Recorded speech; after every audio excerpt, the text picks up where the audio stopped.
Welcome to another edition of Jules Voto's Photo Focus. In this video, I will be doing a brief review of Sigma's 15mm 2.8 full-frame fisheye lens. It has a diagonal field of view of 180 degrees. And this is an F-mount version. It also was available in Canon EF, Sony mount, I believe a Pentax mount, as well as a mount for Sigma's own cameras. And it is optimized for digital photography.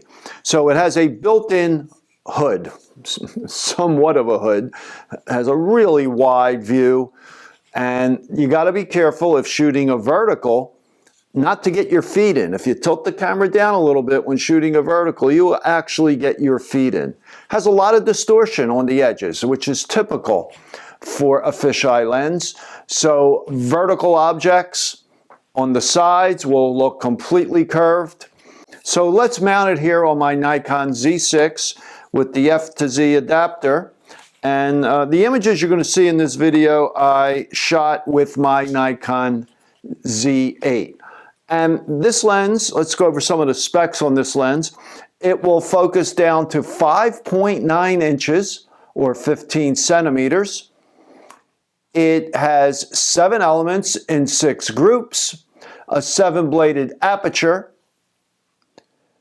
It is multi-coated and it really controls flare really well. I shot some images that you will be seeing shortly into the sun. And I was really, it really handled that situation very well, extremely well. It weighs 13 ounces or 370 grams. This lens was originally introduced in late 2005, and I originally bought it for use on my Nikon D8-10.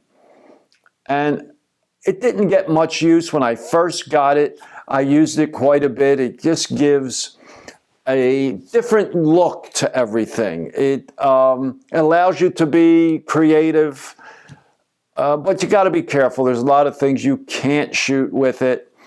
I wouldn't shoot architectural photography if you're looking to give a true view. If, let's say, for real estate, it's going to exaggerate. As I said, lines are going to be exaggerated. And but it's sharp. The lens is really sharp, and you really don't need to focus this thing. Now, it will not autofocus on the Nikon Z mount cameras. It does require a built-in motor, focus motor, on Nikon DSLRs, which includes many of them other than the lower end ones. It's a screw drive lens. So again, it will not focus on the Z-mount cameras, but you really, like I said, you don't really need to focus it. If you set it to 4 feet, everything at f11 from infinity down to about 1 foot will be in focus. So it doesn't really, you don't have to worry too much about focusing, although I did focus it by using the 100% zoom feature on the Nikon Z8. And as you will see, it's a pretty sharp lens, and I haven't used it in years. I just kind of put it away, pretty much forgot about it. And in a recent video on using the Helios lens, I mentioned that using that Helios, which gives a very unique view, and I'll put a link to in the description below to that video. I had reversed the front element on the Helios, and it just makes everything look, you know, as somebody said, dreamy looking. I had used the word magical, but someone who made a comment on my video said it was more dreamy, and I agree. It's a dreamlike look. But in that video, I stated I was having the similar feeling with that Helios as I did when I first got the fisheye, in that I was shooting everything with it, but it really doesn't lend itself to everything. But the nice part is it will focus really close. You get some really unusual looking images. Now, as I said, this lens comes with a built-in hood. It does not take filters on the front of the lens. There's just no way to mount a filter. However, it does have a little slot in the back for gelatin filters, which you can cut to fit. And it has a unique lens cap. It's actually in two parts. First part just basically looks like a lens hood, and that just fits over the existing hood. And make sure you don't shoot with this on, because you will get terrible vignetting. And then it has basically a standard lens cap that just attaches to that lens cap, the adapter. And the way I usually use it is I just pull this thing off. I don't even bother taking off the actual cap. I just pull it off when I'm done with the lens, put it back on. And you just got to be careful with fingerprints. Since you have no filter, you can't put a filter on it, and the front element is curved quite a bit. So, just be careful not to put any fingerprints on it. And this lens has been discontinued. It's been discontinued for quite some time, I believe.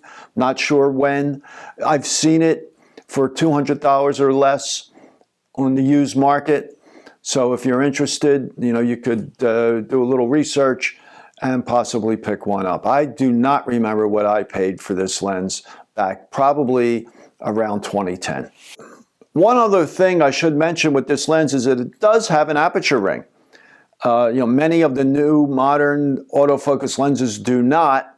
So this will work on Nikon film cameras. It will work on AI and newer cameras. You cannot use it on a pre-AI camera, and you could set the aperture. So it's something that you can't do with the G Nikon AF lenses. They do not have an aperture ring. Okay, so why don't we go look at some pictures? Okay, so you could see the distortion here. How it curved the fence. Here's a more distant shot of the same house. Not as much distortion there, but here's one with the sun. I mentioned that it controls flare really well, and look at that. I mean, the sun's right in the frame, and really good multi-coating, and the fact that the shade is minimal, that proves that the coatings on this lens are excellent. And here's another one where you could see the sun right in the frame, and again, very little flare. Now you see the curve of that pole on the left. It's pretty exaggerated. Same thing here on the right on that light pole. So, you're not going to use this for everything. Here's a vertical, and again, you could see the curve of that pole there. So it does distort quite a bit, which, there's some uses that, it would work for, and many others that it wouldn't. I wouldn't do a group shot of people with this lens because the people on the ends would look ridiculous. But as I often say, we have a lot of tools in our toolbox, and this is just another one. It allows us to give a different view, to make some images that are totally different than what we can do with something else. Here you could see me in the frame, in the lower portion of the frame. So you do have to be careful not to include your feet, as I said, especially when you're shooting a vertical if you tilt the camera down. Now you could see it's really exaggerated here. This is actually a ramp going onto and coming off of a highway. And here, shooting up at a lighthouse, I was really close to the base of this lighthouse, and to me, that image is unusable. But it's okay to experiment. I always say that, just experiment. Try different things. Try different lenses. Try different angles, different points of view, different exposures. I kind of like this one of shooting from the side of this boat. And here's a vertical. I also kind of like that one. I think that works okay, but many will not. So, there's nothing wrong with experimenting. If you're not shooting for publication, if you're not shooting for a client, just try a lot of different things. And I kind of like this, shooting down into this bush. And like I said, just experiment. The lens is sharp. If you got extra couple $100 and you want to try something different, pick one up. See what it can do. It'll work also on APS-C, but of course you're not going to get as wide of a view. Well, I hope you enjoyed this video. If you did, please give it a thumbs up and subscribe to my channel. And let me know in the comments below what you think about the fisheye lens. Do you have one? Have you ever shot with one? What do you use it for? I'd like to hear from you. And if you have any questions, please leave them also in the comments below. And I usually try to respond to all comments and all questions. And normally I publish a new video every Monday morning and Wednesday morning at 11 a.m. Eastern Time. So thanks for watching, and I will talk to you soon.